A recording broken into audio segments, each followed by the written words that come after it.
Okay. All right, the recording started. So this is the March 12th, 2018 Rook community meeting, and I'm going to share my screen also so that we can go over the agenda doc together. And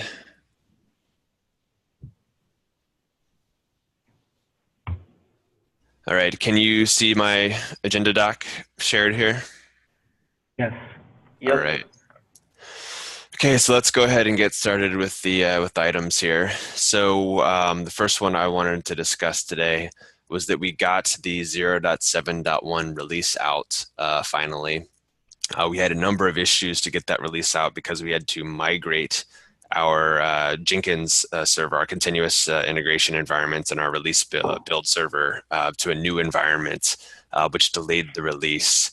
I'm wondering if, since we do plan on migrating to being hosted by the Cloud Native Computing Foundation at some point in the future, I'm wondering if it would be useful right now to capture some of the obstacles that we ran into during this migration while it's still fresh in our mind.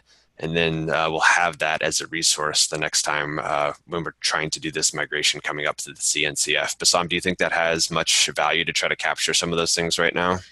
Honestly, I don't know if it does because a lot of the issues we're trying to copy the environment that was there, and there was just a lot of things that didn't copy well, like instance sizes and instance types, and it caused failures that weren't expected. But A lot of credentials issues as well. yeah, credentials and all of that. So I don't know if there's anything significant there, but and Do you then know much about the what the environment will be like for the CNCF? my understanding is they have a pretty large bare metal cluster that can, both x86 and ARM64 that use at large scale. So, but I don't have all the details. They have some of it documented, and there's a CI working group also that handles all of this. Oh, nice. But There's a working group. Okay, that's good probably yeah, for us to get plugged in with them then. yeah, I think the next step is we show up to the working group and bring an agenda item, start integrating Rook, and start the design discussion around that. I don't know if they're running Jenkins or not, but it kind of doesn't matter. And I honestly don't know if we're going to use them for, say, the just just CI/CD, or if it's really we use them for integration testing and large scale testing. Right. Yeah. So I guess we can, that'll be all part of the discussions that we can have with the working group.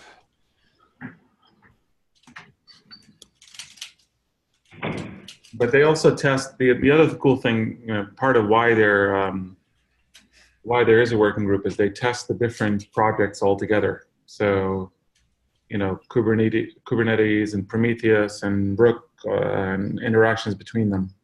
So Yeah, that's awesome, which they probably get a fairly, besides being large scale, they probably get a really interesting representative deployment for what a lot of, with the cloud native landscape with all the projects integrating together. That's really awesome. I did not know that. I yeah. thought it would still be isolation testing. Awesome. Okay, cool. So we'll follow up on that then. And there's no real need to, I think, as you mentioned, document the obstacles we ran into on this time, since it might not have much applicability going forward. Okay. Next issue I wanted to talk about was 0.7. We still, we got a release out and we fixed a bunch of issues, or a handful of issues. But I wanted to look and see what's still lingering in the 0.7 timeframe, or that we may want to still address. So this one here, a couple of folks have been running into issues where when they have a application pod that is consuming, Rook block storage that is provisioned and mounted by the Rook agent, there seems to be a difficult to reproduce, but definitely happening case where the volume will be formatted. when it's during a failover scenario, which is obviously not a good issue at all. So we've kind of spent some effort and some cycles on this, trying to understand what the scenario is to reproduce this reliably. And I don't think we have a lot of insight here. So I think the conclusion on this now is that we want to address this, but there is not a known way to handle this right now, or we don't have a good solid understanding of what the issue really is and what the root cause is, which is unfortunate. Hopefully, I don't know if Steve may have some cycles to look at this further this week, but that would be really good if he could. Or Travis. Yeah, I think Travis hasn't dived too much into this now, but it would be really useful for him to look as well. Okay. I think Travis would be a good candidate for this one. And there's whole discussion about switching over to use the Ceph volume tool or Ceph disk. Is it Ceph volume or disk? I'm forgetting now. Ceph volume is the latest one. Yeah. So I wonder if the check for whether a volume is already initialized or not is weak, and if by going to Ceph volume that becomes a little better. Yeah, it's that standard the Kubernetes Linux mounter utility is a very generic way to do it, and I don't believe it has any special knowledge of RBD whatsoever. So that actually may be a very good idea. Okay.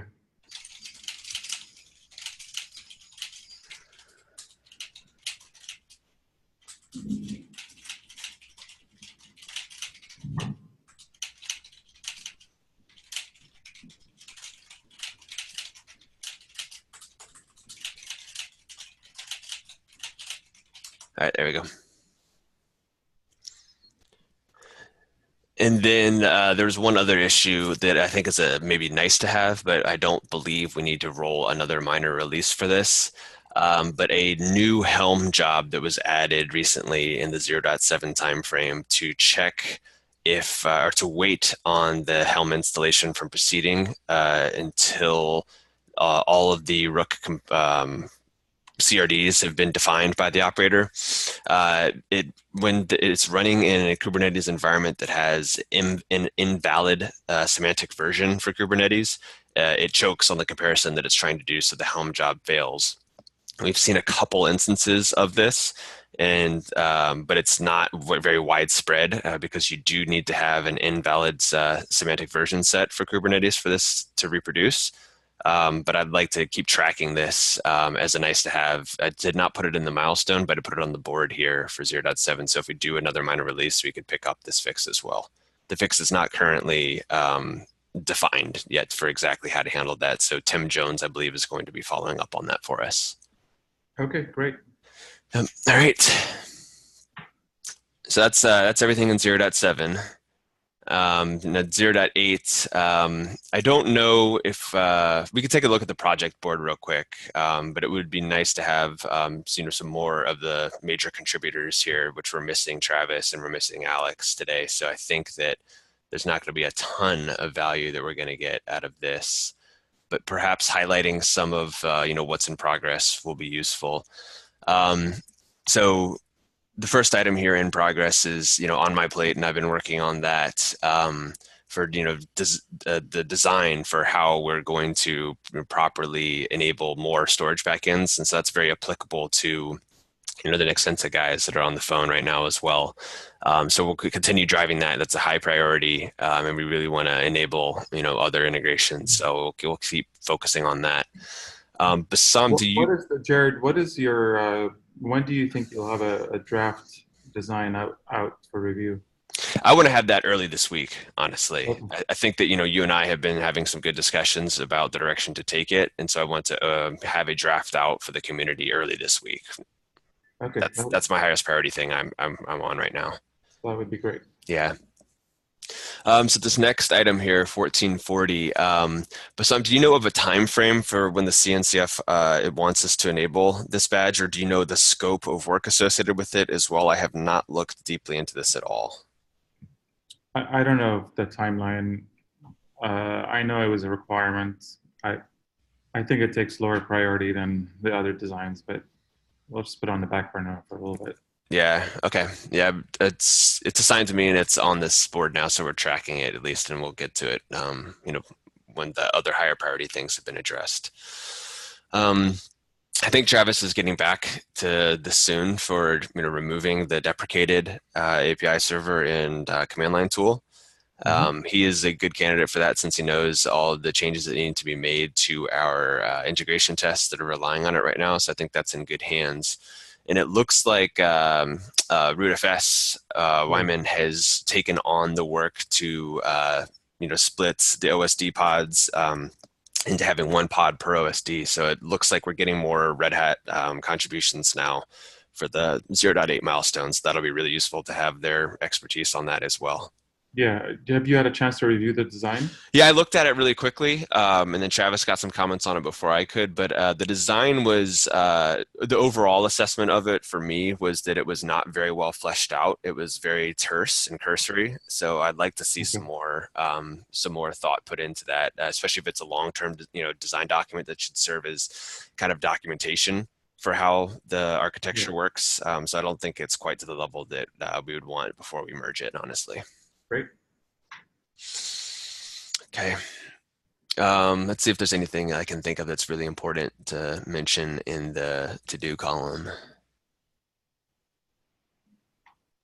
We got the roadmap updated in master now. That merged last week. So we have a more clear picture of what we want to accomplish in this milestone and the next milestone. Mhm. Um, and I think there may be some tickets that have not been open for some of those items, but the roadmap has been defined. Great. Yeah, I think this is pretty much all the items I'm seeing here pretty much match the roadmap very well too. Okay. Should we, what's next on the agenda? Is it the, Right here, I just had a couple of PRs that I wanted to talk about, but Alex isn't here, so we'll skip that one. And then this is just going to be a question to the community. There is a so this will go very quickly, and we'll get to the next Nexenta guys pretty much right next. Um, this pull request here that a contributor, PR, I believe it was, added a Helm chart for the cluster type, and I have not personally gotten a chance to look at it. I was wondering if anybody else, with Helm expertise had gotten a chance already to look at it or that would take on the reviewing of this.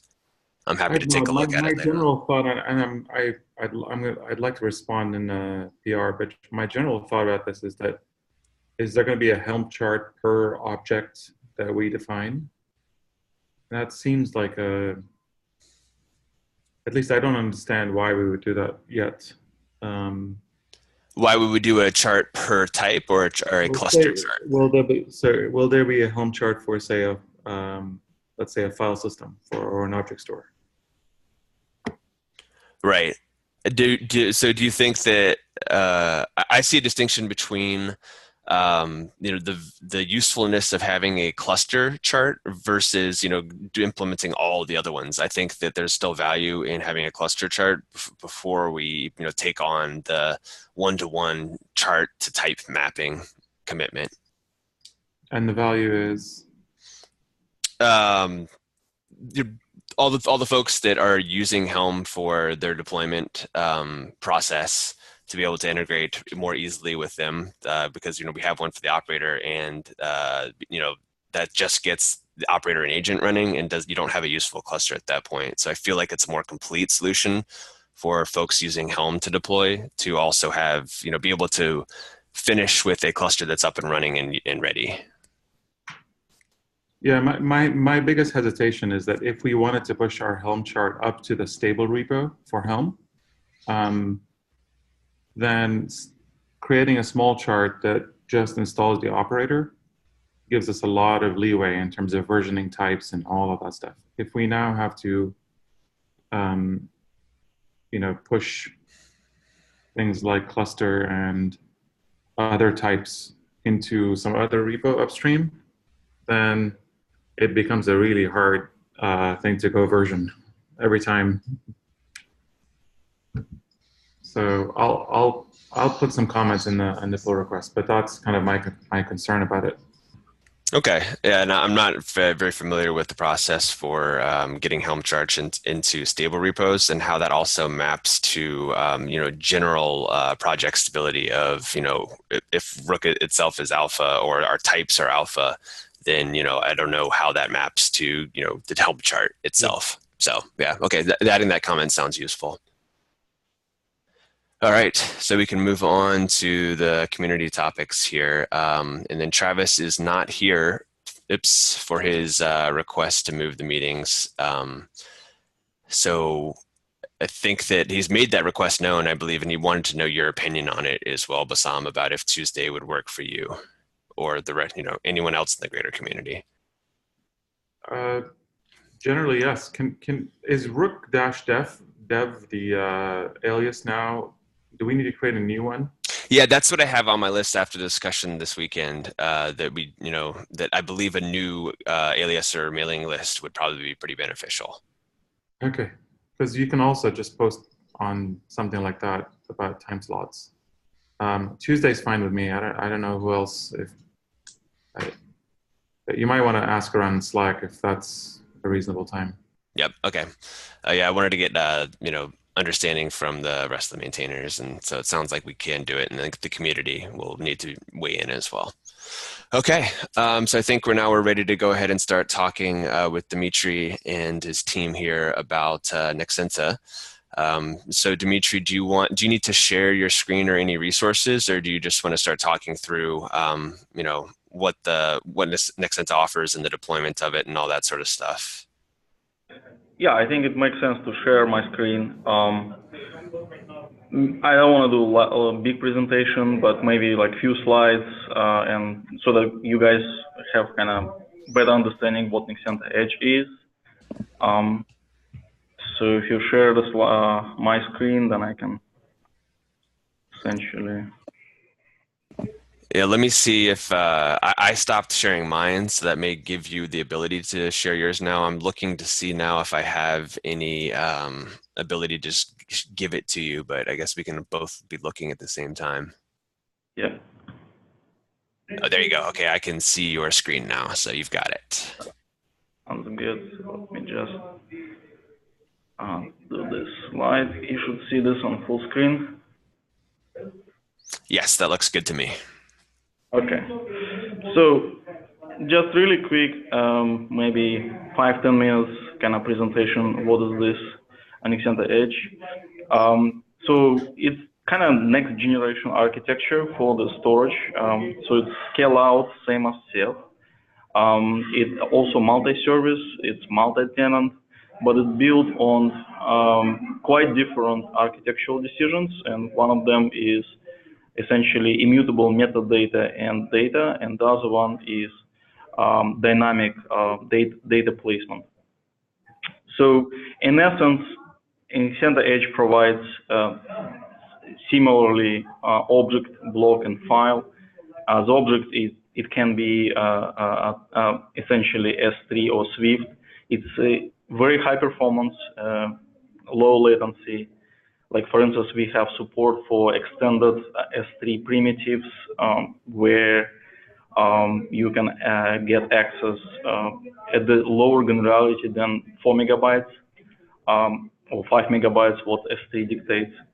And all modifications to the object is all versioned. We also provide iSCSI with built-in HA capability, means it's master-slave configuration, so it automatically fails over within 10 to 20 seconds intervals. It also provides NFS as a scale-out NFS, really. By the way, the important difference there is our NFS is over object, while I believe your current file is over block.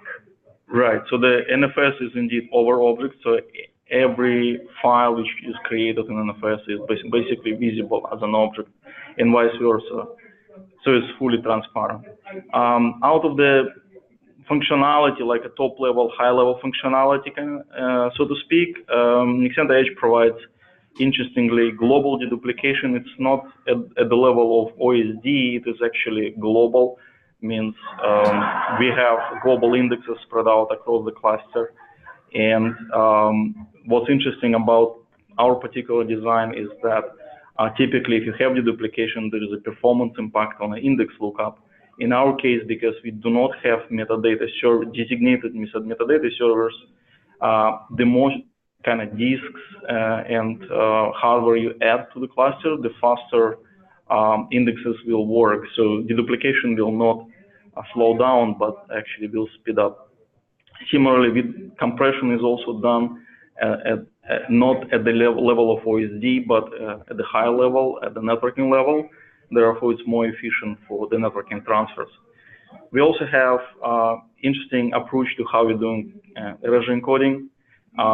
Because of all metadata is immutable, we managed to build erasure encoding such so that there is no degradation on read and there is no degradation on write, a very slight degradation, so to speak. And I can talk a little bit more about this if there is particular questions or interest. Yes, we do have some GUIs, but this GUIs is not necessarily which we planning to integrate with Kubernetes. We want Kubernetes to essentially drive the deployments and management on itself. With that, Rook engine essentially has to have full power over deployment of the Nexenta Edge container. Yes, we do support everything in a container, and it can run as a container and on bare metal as well. So with that, I wanted to go quick and give you a quick introduction on immutable data and metadata. This is the technology which we're using. Essentially, think of it as our immutable metadata of self-validating location-independent metadata referencing immutable self-validating location-independent payload. With that, if you think about any object, this object gets hashed after that. Modification will be versioned, and what you see as a result is that whenever we want to do new modification, you will create new version, and that logic is essentially hidden from the write IO path. Now, under the hood, we actually will have multiple versions going on for the same object modification. This gives us a few benefits. One of them is, first, when we're doing modification, we don't necessarily need to store the payload chunk location. So we're only storing just identification, and that gives us flexibility because with that, we can find payload and manifest in any location based on where is it currently happening. And we have different technology which helping us with this. On the next slide, I'm gonna talk a little bit about that. The other benefit is that because of the mutability and metadata immutability in particular, whatever the background operations needs to be done, like for instance replication, like for instance self-healing or adding, removing a node from the cluster or failed disk, all is going to happen such so that metadata doesn't need to be modified. So this is a huge benefit. For instance, we don't have any check disks or any background scrubbers, which essentially, modifying metadata. Metadata is always immutable and gives us a great end-to-end data integrity. Hey Dimitri, quick question. And so how often do you garbage collect, clean old versions? And, if everything is immutable, then it can get completely, it would need to be collected, right? Correct. Yes, but it's continuous. It's continuous background process. You don't need it to be centralized. Every storage target can garbage collect itself. Okay. Correct. Not even storage, the actual disk. So every disk is actually responsible, or OSD in like if you're talking about CF, right? Every disk is essentially responsible for collecting garbage. Now, and detecting any corruption. Yeah, well, exactly. So because everything is immutable, it becomes kind of easier because you know exactly whether the metadata was corrupted or not. at the disk granularity level rather than coordination with metadata servers. So this way, each disk in itself becomes a metadata server, so to speak, and you have enough information to make a decision, delete the chunk or not. Now, there is ongoing networking communication going on, which is helping to decide whether chunk has to be garbage collected or not. So that there is an overhead on the network in this case. Yeah. Okay, cool. Thank you. Yeah. With this also comes a great different benefits. Like, for instance, if you think about dynamic resource utilization, because now we don't have a particular location built into the metadata structure itself, and it's fully immutable. In this case, we can place metadata and data payload chunks into whatever locations most can be selected during the actual transfer. Whatever is better location can be, like, for instance, it can be decided based on the latency. We can select, for instance, a disk with less latency in case of high performance. And you do this, Dmitry, sorry, so I'm assuming you have a consistent hash basis, and then your placement is influencing the hash for placement? Right, correct. So we have, like in this picture, for instance, we probably can explain what's going to happen. Basically, we hash to a group, and then we dynamically select the locations within the group. Yeah, you see, for instance, there is an object, cat JPG, right? So what we do is we grab the SHA-256 fingerprint of that guy, and then based on that, we're selecting a particular row of disks. And that row of disks is where this chunk, the actual index will be pointing to the version manifest. And the manifest is the root of the object and going to be stored. So out of this group 94 in this particular case, we're going to select 3 disks, but it can be any disk in that group. Typically, those groups between 12 and 24 disks. So it's a good variety of the disks available for the placement. And therefore, we can select very efficiently 3 disks out of 24. And it's handled within the group. So if you lose one of those disks, the 2 survivors, one of them replicates to within the group. And none of the references to the data have to be edited. Yep. So we're kind of managing those groups. Yeah. Got it. Which might have some impact on some of your query APIs, because any query you have as to where an object is stored is only accurate for the nanosecond you make the query. Right.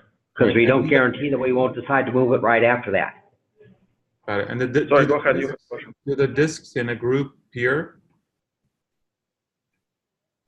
Do they talk to each other? Again. Do the disks in a given negotiation group, do they peer and talk to each other directly? Do they have a special relationship? Okay. Yes, they have. So essentially, they're communicating within the group. But if, let's say, we want to rebalance the group, so we have a mechanism which will execute rebalancing across the groups as well. But generally, there's almost nothing hierarchical in the sense of a master, right? Other than boot up. Got it. And do I'm assuming your metadata and data commingles everywhere? Yes. Okay. But metadata is just a tagged chunk. Yeah. But it's replicated like any other chunk, etc. This is a very similar architecture to a lot of the peer-to-peer systems that have been designed in this way too. That is actually correct. With the difference is that what we've built is designed for high performance rather than for on distance kind of blockchain architecture. Yeah. We were thinking about this analogy, but in our design, we basically made a lot of decisions based on the fact, like, we're running in data center, right? And we have a very fast backend network rather than a very latent network, like in case of blockchain. And with that, we, for instance, with leveraging networking, for instance, our backend transport is UDP. We're leveraging multicast to some degree. It's optional, but if multicast is enabled, it can be significantly faster and can speed up operations. So Jared and I have worked in a company that did peer-to-peer storage, so this all looks very familiar. Yeah, yeah. Well, the key difference versus what you can do with peer-to-peer storage is that our negotiations are always multicast. I see. And Well, you can't do that with peer-to-peer storage because you can't get a multicast group across the WAN. Exactly. So what we've designed is more for data center usage. And essentially, we've been going after the feature set of CF. So whatever you guys can find in CF, they are very similar. And essentially, you can think of Mixenter Edge as an alternative option to CF, so to speak. And those are some one, things. one question. Yeah. Did you say 90%. is multicast required? No, multicast is optional. It's not No, required. no. The data transfer is optional, but the negotiation, we need multicast. So let me clarify. So there is metadata acceleration lookup. Like for instance, in a group in this particular picture, right? So if you want to identify which drive want to accept this particular I/O, in this case, multicast is greatly beneficial. Why? Because you don't necessarily need to send requests to all 24 disks. You're sending only once, and then the disks will receive as a result of the multicast. Yeah, so we're building those multicast groups. Now, in cloud deployment, we have an option where you disable that. In this case, you have to send multiple requests to all the disks in negotiating group, which is, there is impact, but it's not significant impact actually. So okay. In cloud, we for public cloud deployments, if you support those or not, where there is no multicast. Yeah, so in that case, we just simply fall back to the UDP messaging. That's all. Got it. Okay. So, and I also wanted to talk a little bit about the benefits of containers and data locality. And particularly, we have some design which is currently not in the product, but in the next version 2.2, we're working on this. And it's called essentially data locality and localized access points. And by the way, this picture on the right, it kind of gives you a sandwich of what's going on inside this, our storage solution. So you can see kind of in one picture all at once. But localized access point can be very interesting, specifically for container conversion deployments, because both writes and reads operations can be configured such so they all local always, but at the same time, it still has 3 replicas and still can be accessed from the different servers, a little bit slower than usual, but it can be accessed. So with that, like for instance, because we have that negotiation mechanism built in, we can, for instance, say, okay, we're going to store one of the replicas on a local location and then have a redirection stop, which points us to the different location. Things like that, for instance, cannot be done easily with CF because it's not operating with immutable metadata and data. Therefore, it's very difficult to redirect like this. But in our design, it's fairly easy, and we're working on this solution. Which should, in my opinion, should give a great boost to performance in hyper converged and container converged scenarios. And so there is also some benefits to the Azure encoding, and I just wanted to give quickly so that I can complete this presentation. What we've done essentially is an analysis of how it's done traditionally. And traditionally, there is typically impact on write and read performance. In our case, when we do write operations, first we do 3 replicas, for instance, and after that we do offline encoding. So initially, we're gonna see some. So essentially, there is no impact if you compare to 3 replicas, typical write operation. And what we do after it's encoded, as you see on the picture on the right, we're actually keeping only one chunk out of 3 as untouched and immutable, and this chunk can be read right away without reconstructing. So therefore, there is no impact on read operation. And obviously, the other benefit is the rebuild is fully distributed because the disks doesn't need to know about each other that much. There's a very slight impact on a read in that you are more likely to have contention for the single copy. Right, like, yeah, so what Caitlin is saying, like, for instance, remember that group, right? So you have 3 disks which have these chunks originally. So if you have 3 replicas, then when we requesting that chunk, we have a chance to basically select the fastest out of 3. But in case of when we have only 1 chunk representing this hash, You have to be running busy for that. Right. If you're not really busy, that makes absolutely no difference, though. Yeah, we did measurements. We actually, on rebuild, we see approximately maybe 15% impact overall. On read, we see less than 10% impact. And so when you go from replicas to erasure coded chunks, do you alter the metadata too? No, that's the beauty. So we're not altering metadata at all. So we still manage to kind of keep the whole design as originally we envisioned, essentially fully immutable. We're adding what amounts to a fork that says, if you can't find this chunk, here's how to reconstruct it. Got it. Yes. Yeah, so we're adding new data, essentially. We call it parity manifest, and parity manifest still immutable and points to the parity set. So I think, so I also want to talk about backend a little bit. So we are flexible on the backend, and so that you guys, when we're going to be talking about more about integration with Rook.io, you will have some ideas of what we can do on the backend. But ultimately, we support 3 models. One is a kind of the performance slash cost option called hybrid, where you have HDDs and SSDs. In that case, we can combine SSD and build number of groups which will offload, so to speak, some HDD operations. We also support raw disk access, means it's actually either raw disk or just on top of typical file systems. It's optional, so we can select the raw disk provides obviously no overhead of the file system, which gives additional benefits. And we also have performance option, which is all SSDs, and in that case, we doing memory mapping of the entire SSDs, and then it's again raw disk access, and provides high performance, low overhead, low latency to the device. All configurable.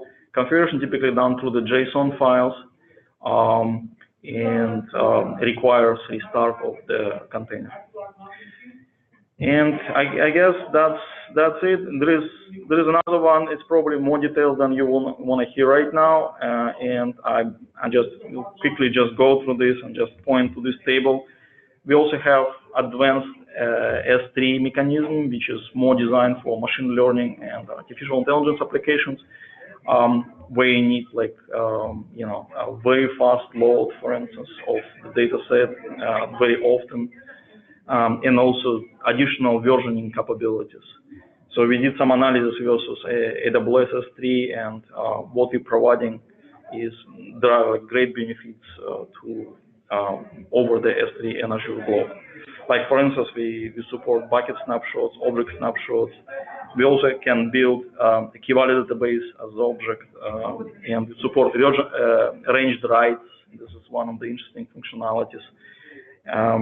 So like as you know, in case of S3, if you want to override something, you have to replace the object or do some hackery with multi-part.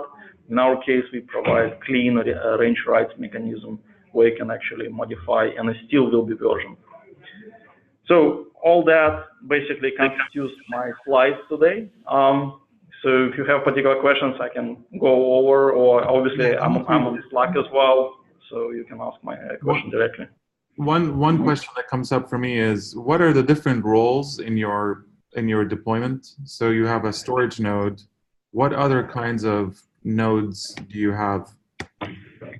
The only special role is the gateway. The gateway has access to the storage backend network and client network. Right. Okay. The gateway can also act as a storage server itself. Got it. So there are really 2 roles in the deployment, a storage node and then a proxy and/or storage node. Yeah. Yeah. So and they all combine into one container. So when it's basically when we doing Git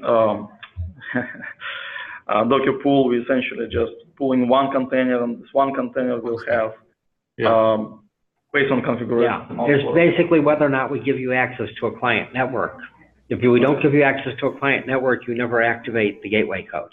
Right. The backend network is kind of required for us. So we kind of, it's very important to the design to have a good backend network. Otherwise, so that because we're doing UDP and it's also IPv6 protocol. So we're leveraging just IPv6 on the backend. The client network can be anything, but it's very important because if backend is flaky or not fast enough, and there could be a problem. The backend network does not have to be managed. Yeah, and it's fully zero configuration, zero conf kind of. This is totally zero comp. You just have to say which ports are on it. That's it. Yep. And so, do you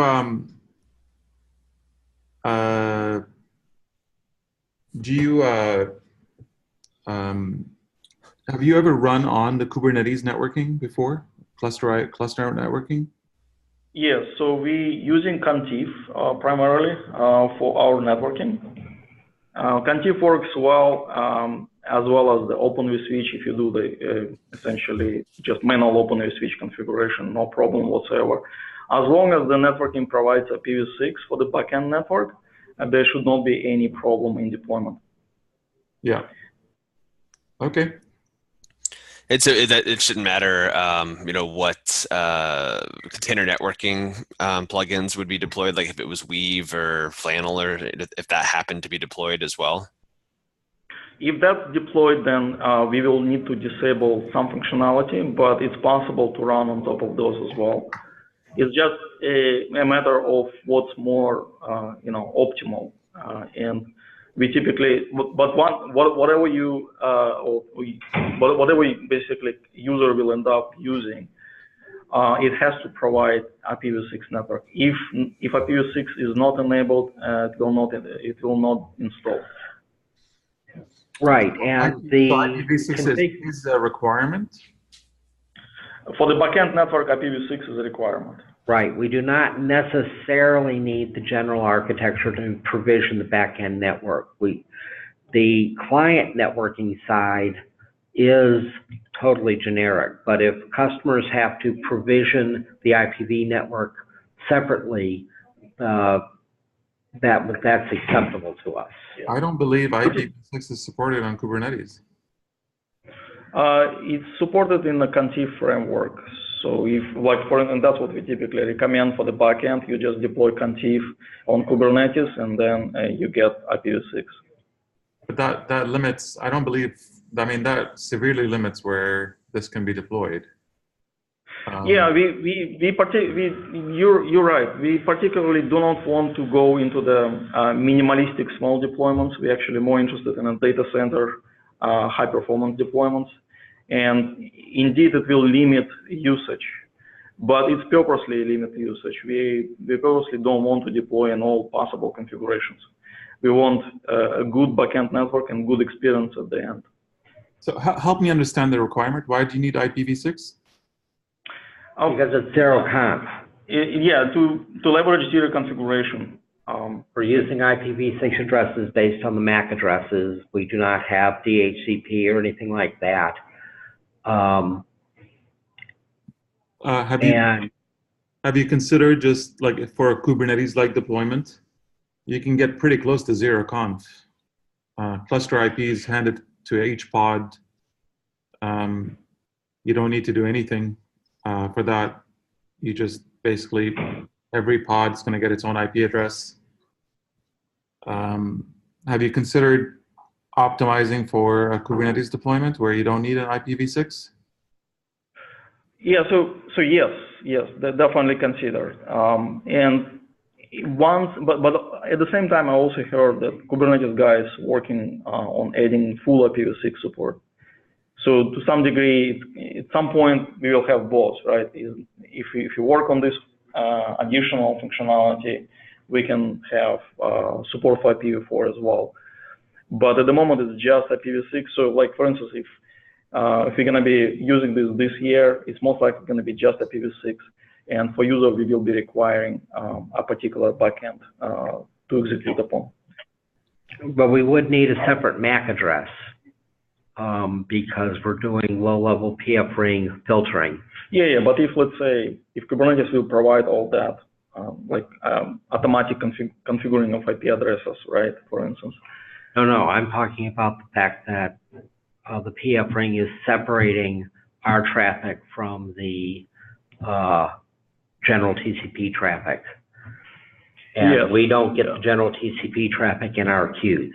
Right, so that's another requirement. So basically the backend network, because it is UDP, it needs to be isolated from TCP, because once you run the whole thing, like TCP is basically will affect UDP badly. So we don't want this to be mixed. And that's easier to do if it's IPv6 traffic. But getting back to your quote, why did we choose IPv6? Exactly. Do you have people that are running you today in production in Docker? Yes, so we have a few customers who are basically running specifically for Docker. And are they do they have they're using IPv6 and all of that in Docker successfully? Yeah, absolutely. So they typically didn't have Docker set up the IPv6 network. Though. They essentially they're just giving VLAN for the backend network. So and because they in data center they're saying, okay, this is storage VLAN and it's entirely yours. And to us, we then just basically set up open the switch and we run on top of that. Right. That was basically, if we can get a VLAN assigned to us, we will totally manage the VLAN. Correct. Yeah, but in case of Kubernetes, probably not. Yeah, it just limits you to hyperscale clusters, not converged. So no, it actually supports converged because all you have to do is run the clients on the nodes that have access to the VLAN. No, if you had full control of the environment, I agree with you. But if you're, say, running in an environment where Kubernetes is already deployed, even things like GKE or others, you have very little control over what happens. So that is actually true. But the thing is, again, so do we want to really run on networks which are going to be like that? By the way, this is a general problem for any appliance. That if you're an appliance, you're there, you aren't migrating under Kubernetes control, but you might want to have access to that compliance controlled by Kubernetes. Yeah, and I'm not trying to say that this is not useful. I'm just saying that your deployments are definitely limited if you assume if you make a lot of assumptions about the host or the host network, then you're kind of restricted to where you can be deployed. So, and it's fine. I think as long as we talk about this as mostly applicable to scenarios where you have control over the Kubernetes cluster, so bare metal deployments or data center like deployments, then I think it's fine. But if somebody's deploying this, say, even in a smaller cluster like Minikube or in a test cluster on a machines, having to set up IPv6 and everything else makes this quite complicated. Well, the thing is, you're right. I totally agree. This is indeed limiting, but in the moment we just made a decision just to limit essentially exposure into all the small deployments. Because also, don't forget, we are a commercial entity. Yeah, it's very difficult. We run on smaller clusters, but our advantages come when you scale up. Yeah, we're going after scenarios where we can see the benefit to the end user, and users are happy, right? Yeah. Those scenarios limiting naturally.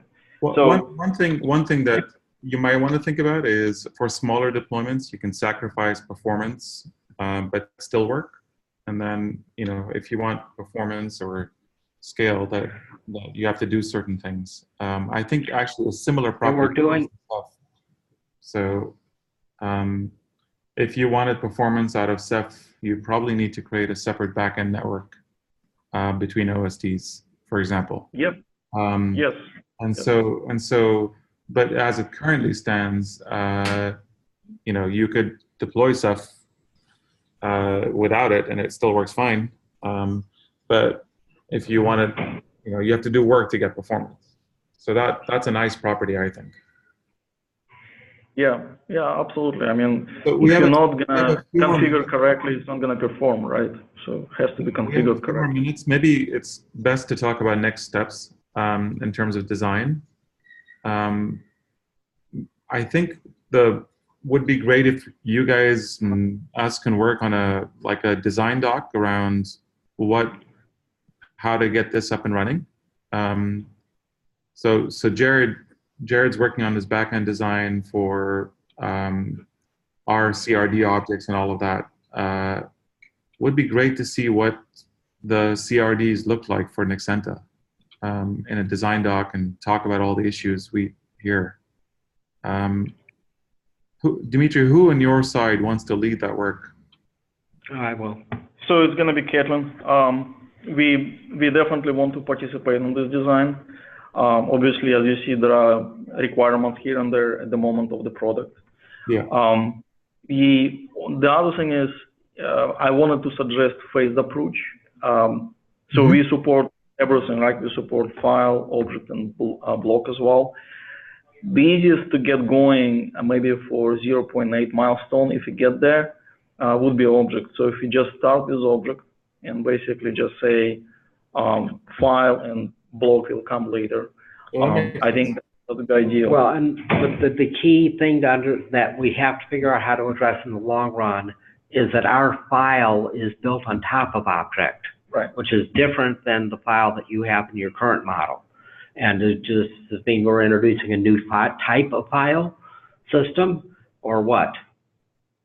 And we have to explore our options there.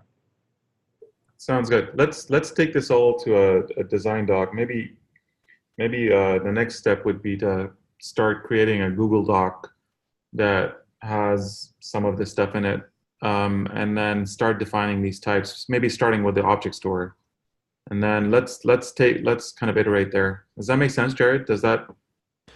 Yeah, it does, and it seems like that would build very naturally off of the design for general extending Rook with more backends period that's coming out, in a first draft early this week. That's a very natural extension of that. I also heard that you guys planning to add Min.io as well, right, to 0.8 release. Is that still on plan?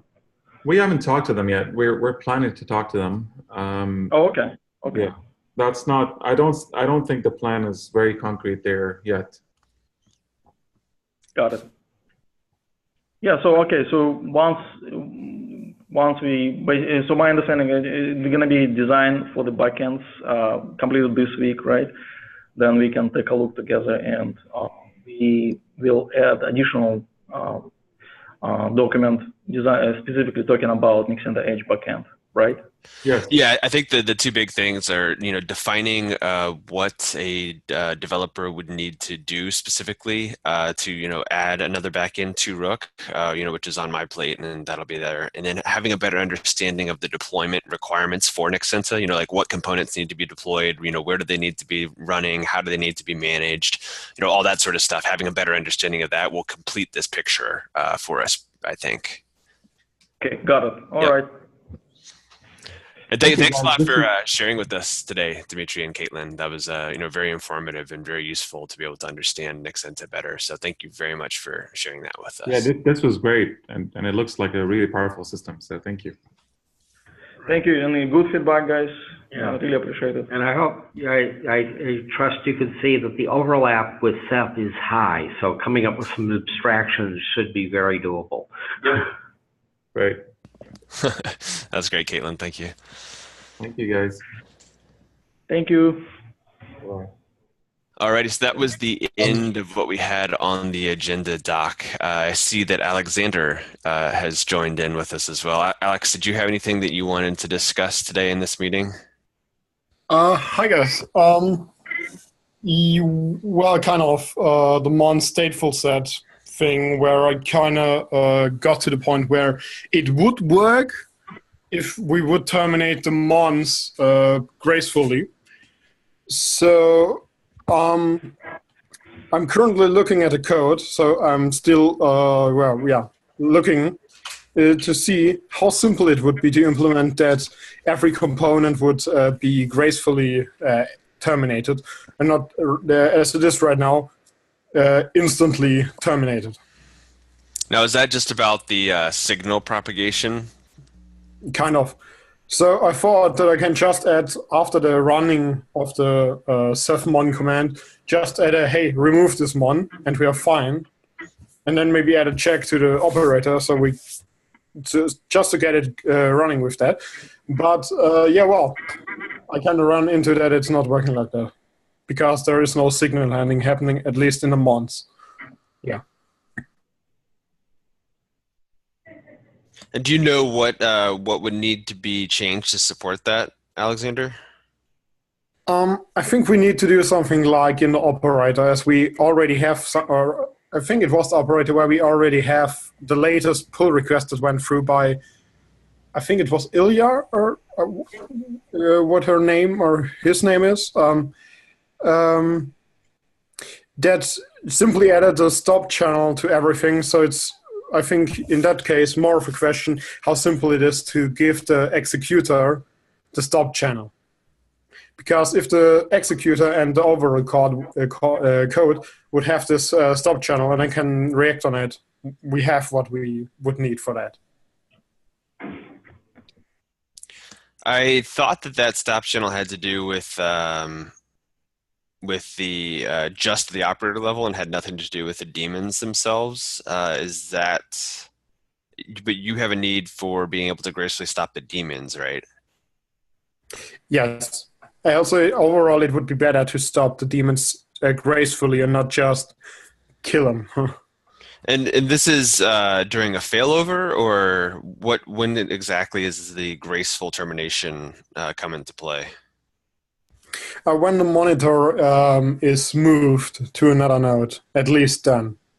So I either have to watch on the pods, on the mon pods, as I'm kind of already dealing with updating the IP addresses, and then just trigger the remove, the mon remove command, but I would prefer to do it in the monitor.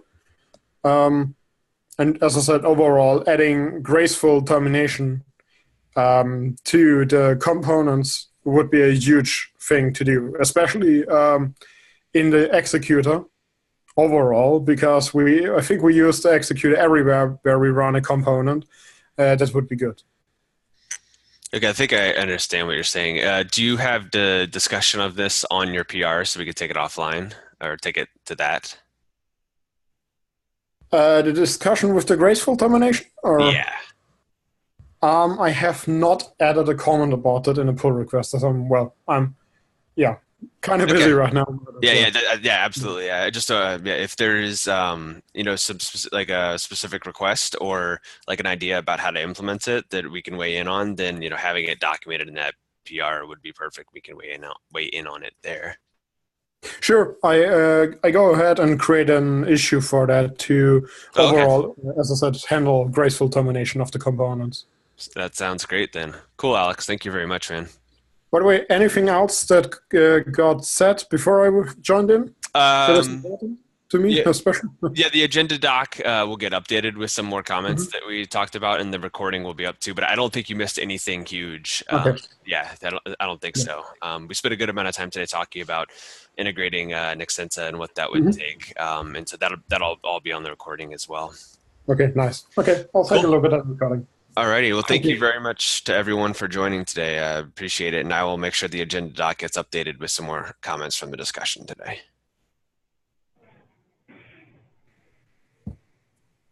Alrighty. Have a good day, guys. There's no other business, then everybody have a great day. Thanks again to the Nexensa folks. We appreciate your time today. Thanks, guys. Thank you. Bye-bye. Bye.